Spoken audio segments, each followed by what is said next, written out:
Supplier relationship management type of product या services के ऊपर डिपेंड कर रही होती है कि प्रोडक्ट की टाइप क्या है। टाइप क्या होती है जो मैं अभी आगे एक्सप्लेन कर देता हूँ। लेंथ ऑफ कंट्रैक्ट क्या है, कितने अरसे का कंट्रैक्ट है, कब तक जारी रहेगा, तो उसके ऊपर बेस कर रही होती है। स्टेजेस ऑफ कंट्रैक्ट, किस स्टेज के ऊपर है कंट्रैक्ट। और कम्पिटिटिवनेस ऑफ मार्केट, मार्केट कितनी कम्पिटिटिव है, मतलब अगर आप इस सप्लायर को छोड़ते हैं तो फिर क्या और सप्लायर अवेलेबल हैं।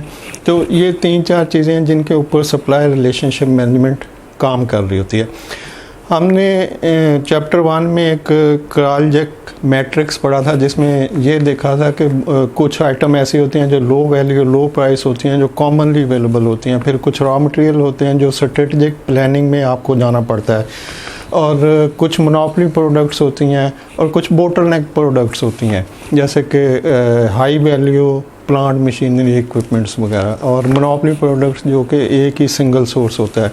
तो इस तरह से 4 डिफरेंट कैटेगरीज में आप अपनी प्रोडक्ट को डिवाइड करते हैं। तो अगर आप अपनी प्रोडक्ट को 4 डिफरेंट कैटेगरीज में डिवाइड करते हैं तो सिमिलरली आप अपने सप्लायर को भी 4 डिफरेंट कैटेगरीज में डिवाइड करते हैं। नंबर 1 ऐसे सप्लायर जिनके साथ आपकी स्ट्रेटेजिक रिलेशनशिप है, जो आपके रॉ मटेरियल के सप्लायर्स हैं, तो उनसे आप रिलेशनशिप हमेशा अच्छी रखेंगे, बल्कि दोनों साइड पे एक ही सूरत हाल होगी कि जो सप्लायर है वो आपसे अच्छी और गुड रिलेशनशिप रखने के लिए पूरा जोर लगा रहा होगा, और जो बायर है यानी प्रोक्योरमेंट है वो सप्लायर से गुड रिलेशनशिप, क्योंकि दोनों विन विन पोजीशन पर खड़े हैं।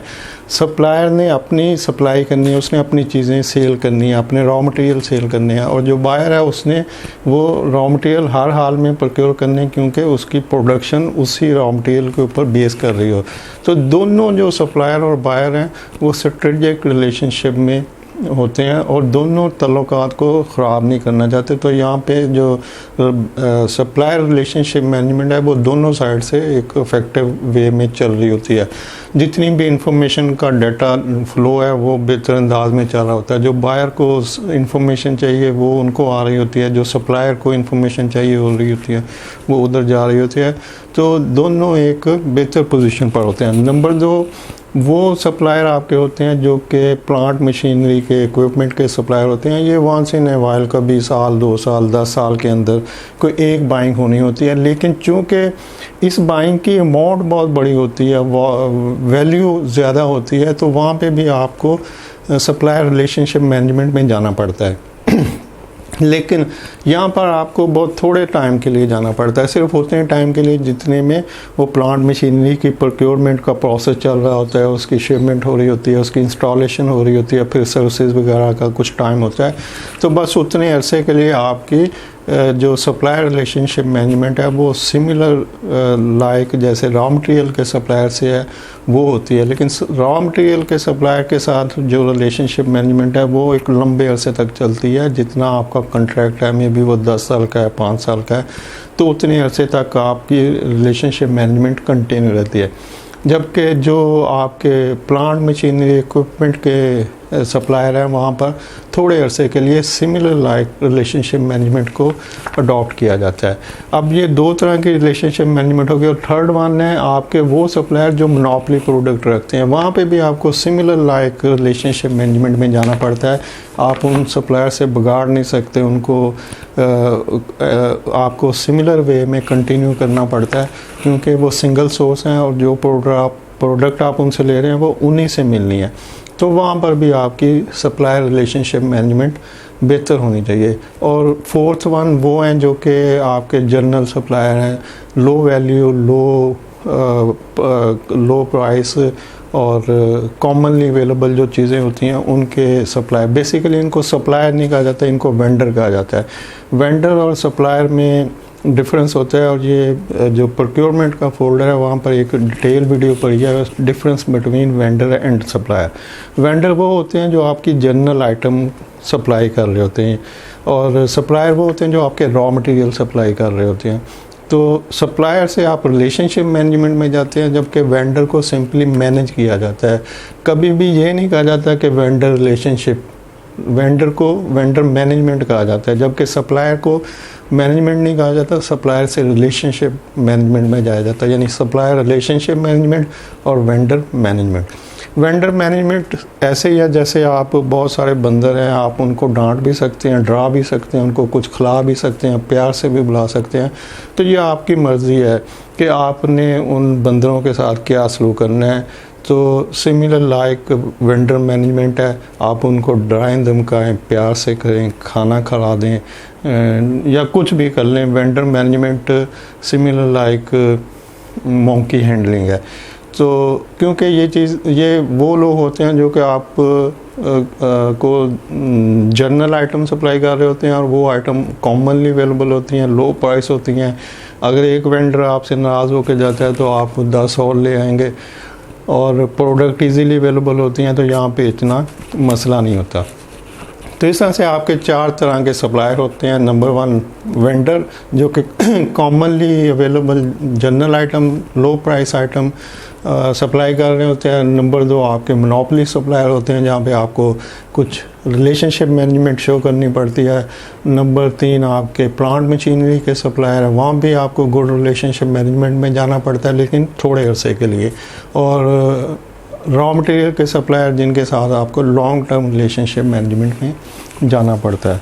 तो इस तरह से आपकी जो रिलेशनशिप मैनेजमेंट है वो उसको हम यहाँ पर जब आपका कॉन्ट्रैक्ट परफॉर्मेंस एवेल्यूएशन हो जाएगा तो फिर सप्लायर को रिलेशनशिप मैनेजमेंट को हम देखेंगे और लास्ट में हम एसेट मैनेजमेंट को देखेंगे। एसेट मैनेजमेंट क्या होती है? एसेट मैनेजमेंट वो सब प्लांट मशीनरी या जो भी एसेट्स की चीज़ें जो एसेट्स में आती हैं, जैसे हमने पीछे जो कैपिटल एसेट और एक्सपेंडिचर में देखा था कि कुछ आपके फिक्स एसेट होते हैं, कैपिटल एसेट्स होते हैं और कुछ आपके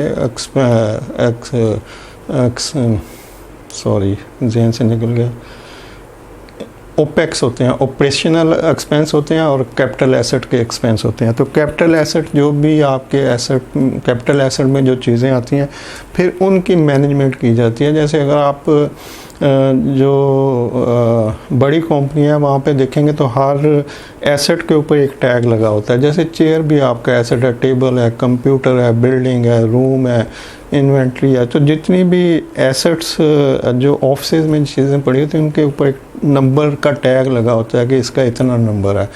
और ज़्यादा बेहतर कंपनी के अंदर तो उसकी जो मॉनिटरिंग हो रही होती है कि मंथली चेक किया जाता है कि इस नंबर की जो चीज़ है क्या वो प्रॉपर उसी जगह पे पड़ी है जिस जगह के लिए अलॉट की गई है। जैसे एडमिन डिपार्टमेंट को अगर 10 कंप्यूटर दिए गए हैं तो वो एडमिन डिपार्टमेंट में ही पड़े होने चाहिए। ये नहीं कि वो एक कंप्यूटर वहाँ से शिफ्ट होकर किसी दूसरे में चला गया। चेयर जो एडमिन की लिए थी वो कहीं HR में पड़ी है।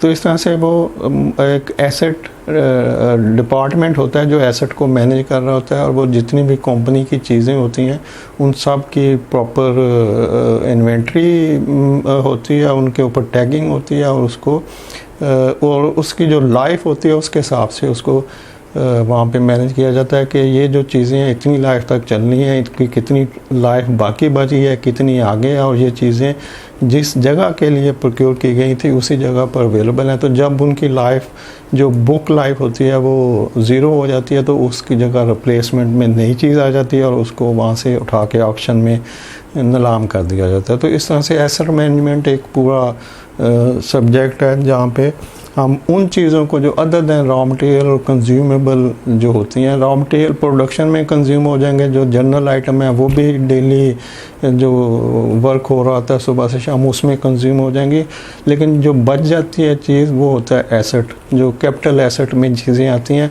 तो वो आपकी एक लंबा अरसा जाके उसकी जो लाइफ डिक्लेयर होगी आपकी बुक्स में कि अगर कंपनी ने अपने एम्प्लॉइज़ को 10 गाड़ियाँ दी हुई हैं मैनेजर्स को, तो उन 10 गाड़ियों की डेट लिखी होगी कि जी इस डेट में परचेज़ हुई थी और इतनी इसकी लाइफ है, इससे 10 साल है। तो 10 साल तक वो जो एसेट मैनेजमेंट में मेंशन होती रहेंगी और उसके बाद 10 साल बाद उनको सेल कर दिया जाएगा और उन लोगों को नई गाड़ियाँ दे दी जाएंगी। तो एसेट मैनेजमेंट में फिर वो सब चीज़ें जो यहाँ नीड से शुरू हुई थी, तो नीड में कुछ भी कैपिटल एसेट भी हो सकता है, रॉ मटेरियल भी हो सकते हैं, जनरल आइटम भी हो सकती हैं। तो जब भी नीड्स होंगी तो उसमें कैपिटल एसेट की चीज़ें भी होंगी। तो other than raw material general item, फिर जो भी एसेट में आएगा वो यहाँ पे एसेट मैनेजमेंट में भी लुक आफ्टर हो रहा होगा, मॉनिटर होगा।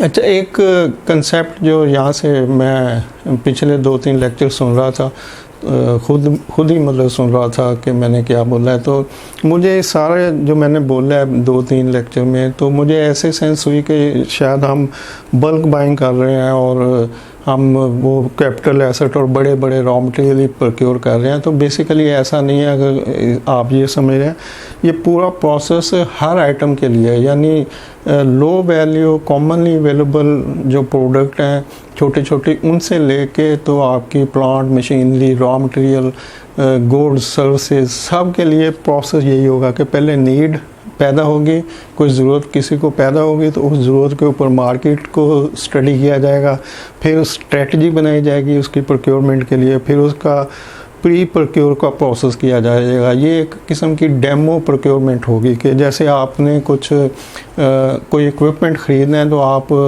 जाके तो शॉप के ऊपर जाते हैं कि भाई मुझे ये इक्विपमेंट चाहिए, मुझे वैक्यूम क्लीनर चाहिए, तो आप मुझे एक डेमो इसका चेक करवा दें। तो इस तरह से एक प्री प्रोक्योर डेमो आप ले लेंगे कि जब भी आपने कुछ लेना है। लेकिन अगर वो छोटी आइटम है, माइनर आइटम है, तो फिर ऐसी ज़रूरत नहीं होगी। लेकिन जब वो बड़ी अमाउंट वाइज बड़ा उसका वॉल्यूम ज़्यादा होगा या उसकी अमाउंट ज़्यादा होगी, तो वहाँ पे फिर एक प्री प्रोक्योर का प्रोसेस कर लिया जाएगा। चूँकि हम एक डिटेल प्रोसेस चेक कर रहे हैं कि नीड से शुरू होकर एसेट मैनेजमेंट तक कितने स्टेप्स आते हैं प्रोक्योरमेंट के, तो जो भी चीज़ें इस टोटल प्रोसेस में आएंगी वो प्लांट मशीनरी रॉ मटेरियल और बड़ी बाइंग भी आएंगी। लेकिन जो छोटी आइटम होगी लो प्राइस और कॉमनली अवेलेबल, उनके लिए कुछ स्टेप आप स्किप भी कर सकते हैं कि जैसे मार्केट स्टडी ना करें या स्ट्रेटजी ना अपनाएं, क्योंकि कॉमनली अवेलेबल चीज़ें हैं। तो जैसे नीड पैदा होगी तो जो आपके वेंडर अवेलेबल हैं, या अगर वेंडर सोर्स करने हैं तो कर लें, और अगर ऑलरेडी अवेलेबल है, आपको पता है कि भी ये लोग ये हार्ड डिस्क सप्लाई करते हैं, तो जैसे नीड पैदा होगी तो आप सीधे जाएंगे RFQ के ऊपर, रिक्वेस्ट फॉर कोटेशन कॉल करेंगे, जो कोटेशनें आएंगी उसका कंपैरिजन बनाएंगे, PO इशू करेंगे, उसकी logistic supply chain supplier manage करेगा और आपको डिलीवर कर देगा, और आप फाइनली एनुअली जो है उस वेंडर को उसके PO की जो परफॉर्मेंस है उसको वैल्यूएट कर लेंगे। तो इस तरह से कुछ जो स्टेप हैं वो स्किप हो जाएंगे। लेकिन चूँकि हम एक प्रोसेस को स्टडी कर रहे हैं कि पूरा टोटल प्रोसेस क्या है, तो उस प्रोसेस में फिर नीड्स आएगी, फिर नीड्स के हिसाब से मार्केट स्टडी होगी, मार्केट स्टडी के ऊपर स्ट्रेटजी बनाई जाएगी, स्ट्रेटजी के ऊपर फिर एक डेमो प्रोक्योरमेंट यानी प्री प्रोक्योरमेंट किया जाएगा प्रोसेस, फिर डॉक्यूमेंट अरेंज किए जाएंगे, मेंटेन प्रिपेयर किया जाएंगे कि हमने जो वेंडर रजिस्टर करने हैं उनसे किस तरह की क्वेश्चनरी हमने लेनी है, कौन से हमने उनसे सवाल पूछने हैं, तो उसके डॉक्यूमेंट्स बनाए जाएंगे, अपनी जो प्रोडक्ट है उसकी स्पेसिफिकेशन के डॉक्यूमेंट्स भी बनाए जाएंगे, फिर सप्लायर की सिलेक्शन होगी, फिर RFQ या टेंडर में जाया जाएगा, फिर उसका कंपैरिजन होगा, और जो लोएस्ट प्राइस के ऊपर जिसको आप फाइनल करते हैं उसके लिए फिर कॉन्ट्रैक्ट या PO इशू किया जाएगा, फिर उसकी लॉजिस्टिक होगी यानी ट्रांसपोर्टेशन होगी, फिर वेयर हाउस में उसकी हैंडलिंग वगैरह होगी। तो इसके बाद गुड्स वेयर हाउस में आ गई, तो उसके बाद आपकी जो कॉन्ट्रैक्ट परफॉर्मेंस है कि इस कॉन्ट्रैक्ट के ऊपर जो भी प्रोसेस हुआ है वो किस तरह का, उसको वैल्यूएट किया जाएगा, सप्लायर को वैल्यूएट किया जाएगा कि सप्लायर ने कोई डिले तो नहीं किया, सप्लाई प्रॉपरली की है, कोई डिफेक्टिव चीज़ तो नहीं आई वगैरह वगैरह। तो सप्लायर परफॉर्मेंस, कॉन्ट्रैक्ट परफॉर्मेंस के बाद फिर SRM है, सप्लायर रिलेशनशिप मैनेजमेंट। तो अगर ये रॉ मटेरियल है, अगर ये मोनोपोली प्रोडक्ट है, अगर ये प्लांट मशीनरी है, तो फिर आप सप्लायर रिलेशनशिप मैनेजमेंट में जाएंगे ताकि इस सप्लायर से तल्लुकात बेहतर रहें, इससे इंफॉर्मेशन बेहतर हमें कन्वे होती रहे। तो चूँकि हमने लॉन्ग टर्म कॉन्ट्रैक्ट को आगे लेके जाना है, तो सप्लायर रिलेशनशिप मैनेजमेंट के बाद फिर एसेट मैनेजमेंट का जो चीज़ें, अगर कैपिटल एसेट की चीज़ें हैं तो फिर क्या वो प्रॉपरली उस तरह से मैनेज हो रही हैं जो कि जिससे हम उसकी जो, चूँकि हम कह रहे हैं कि हमने उसकी टोटल लाइफ कॉस्ट को बेस्ट अवेल करना है, जो TCO है उसको बेस्ट अवेल करना है। तो बेस्ट अवेल उसी वक्त वो होगा जब हम उसकी एसेट मैनेजमेंट करेंगे। अगर हमने गाड़ी तो प्रोक्योर कर ली, अब मैनेजर को दे भी दिया, लेकिन उसके बाद भूल गए कि कंपनी ने कितनी गाड़ियाँ कितने लोगों को दी हुई हैं, तो इसका मतलब कि हमने जो टोटल लाइफ कॉस्ट थी उसकी वो अवेल नहीं की। अब वो गाड़ी गायब हो जाती है या कुछ भी उसके साथ होता है, तो अब कंपनी को नहीं पता या जो भी एसेट मैनेजमेंट कर रहा है उसको नहीं पता, तो इसका मतलब है वो वेस्ट में चला गया। तो जो भी एसेट आप परचेज़ कर रहे हैं, जब आप उसकी टोटल लाइफ कॉस्ट को कैलकुलेट कर रहे हैं, लेकिन उसको बाद में प्रोक्योर करने के बाद आपको पता ही नहीं है कि वो किधर है, चीज़ कहाँ पड़ी है। जो चीज़ HR को दी थी वो कहीं और पड़ी है, गार्ड के पास पड़ी है, और जो गार्ड को दी थी वो घर चली गई उसके। तो इस तरह की जब हैज़र्ड होगी तो वहाँ पे फिर आप जो टोटल लाइफ कॉस्ट है उसका कंसेप्ट तो ख़त्म हो जाता है। तो आप TCO के बेनिफिट उसी वक्त ले सकते हैं जब आपने जो वर्किंग की हुई है वो टिल देन एसेट मैनेजमेंट जारी रहे। तो जो भी प्रोक्योर हो रहा है वो एसेट मैनेजमेंट पे नीड से शुरू होगा और एसेट मैनेजमेंट के ऊपर ख़त्म हो जाएगा। तो इस तरह से हमारा जो प्रोक्योरमेंट का एक साइकिल है वो पूरा हो जाएगा। और ये साइकिल सर्विसेज के लिए भी ऐसे चलेगा, गुड्स के लिए भी ऐसे चलेगा। गुड्स में लो प्राइस और कॉमनली अवेलेबल चीज़ें हो तब भी यही कुछ होगा, मोनोपोली प्रोडक्ट हो तब भी यही कुछ होगा, प्लांट मशीनरी होगी तब भी यही प्रोसेस होगा, और रॉ मटेरियल होंगे तो तब भी यही होगा।